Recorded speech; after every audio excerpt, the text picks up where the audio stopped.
All right, let's get started with class.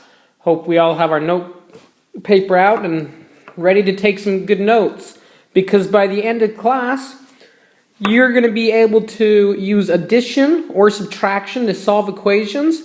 Also, you're going to be able to use substitution to check your answers. When we're talking about solving equations, you're going to be able to solve them using two different methods, either the scale method or the inverse operations method. This video is going to be an introduction to both methods.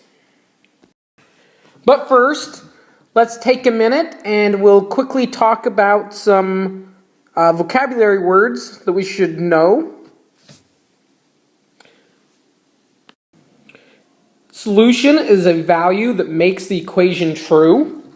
Inverse operations means to undo each other. An example of this would be addition undoes subtraction. So, those subtraction and addition are inverse operations. A lot of times when we think of inverse operations, we think of opposites. For example, we could say that the opposite of addition is subtraction. Sometimes we say that. Truly, though, it is not opposite. It's an inverse operation. So, that's one thing we need to note. The other thing that we need to review is the difference between an algebraic expression and an equation. Remember, an algebraic expression needs three things, where an equation needs more.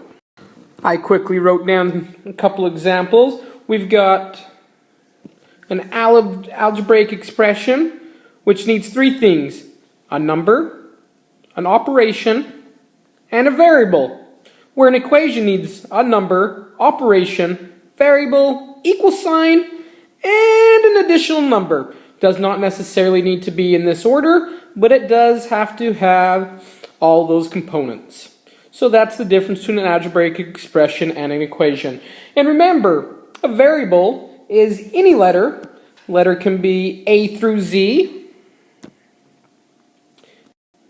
That represents any number. Alright, that's enough introduction on vocabulary words.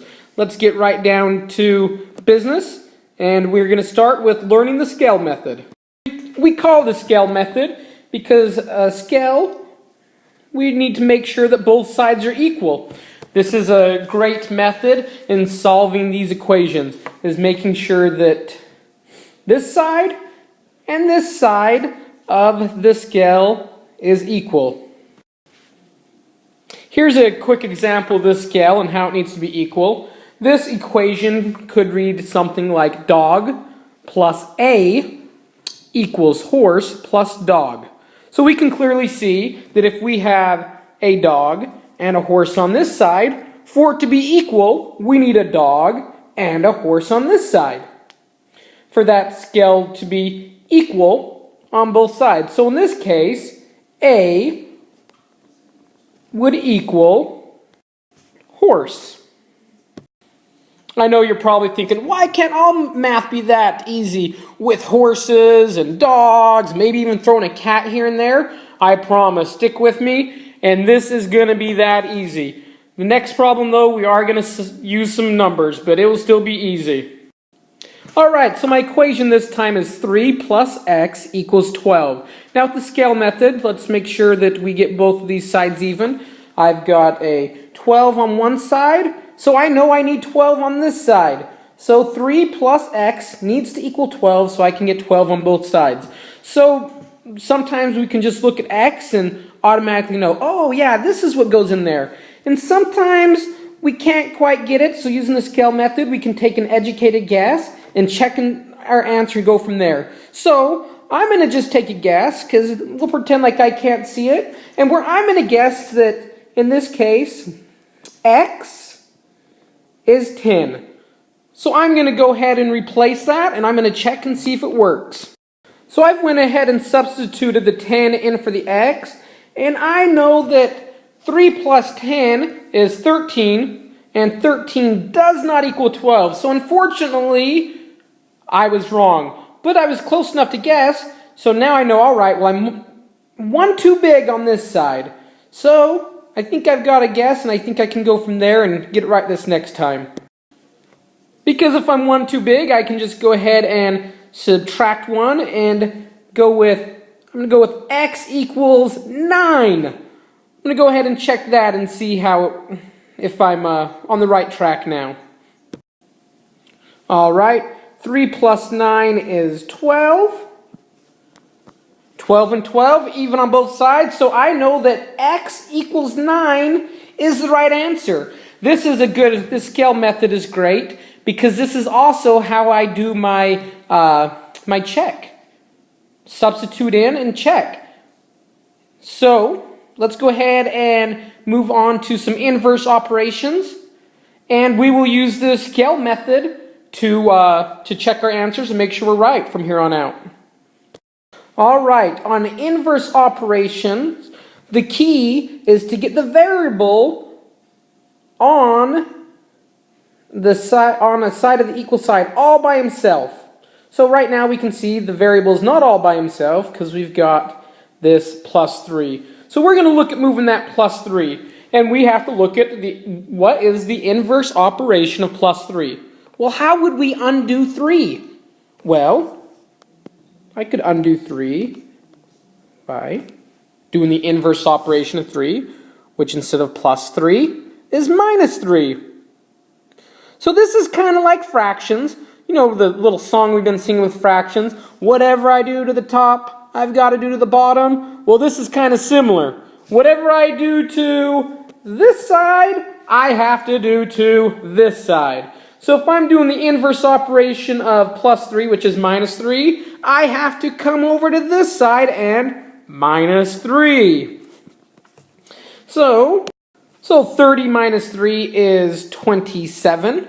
And I am left with, these guys are gone because I did the inverse operation.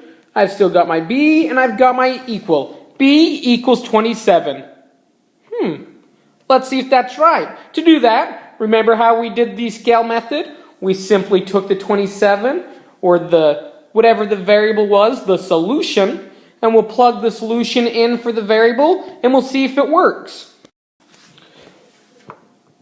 So for the solution of 27 to work, this now has to be a true statement. Let's see. 3 plus 27 equals 30. That is true. Both this side and this side are equal. They're even on the scale. So, we've got that one right. Let's try one more. Alright, our new equation, we're going to run through this really quick because I think you guys are already catching on. So we've got k minus 22 equals 8. Quick reminder, we need to get this variable, which is k, all by itself on this side of the equal sign. So, we've got this minus 22 that we need to move over with the 8. So to move over to the other side of the equal sign, we just have to do the inverse operation. So minus 22, the inverse operation will be plus 22. I usually draw a line through it, and that just reminds me that I moved the plus 22 over. Because remember, whatever I do to this side, I have to do to this side. So plus 22, plus 22. 8 plus 22 is 30. So k equals 30. Let's go ahead and plug that in and see if it works. 30 minus 22 equals 8. Hey, that's a true statement. So 30 was my solution. It makes the problem correct. So hopefully we took good notes, because now it's time to practice solving equations.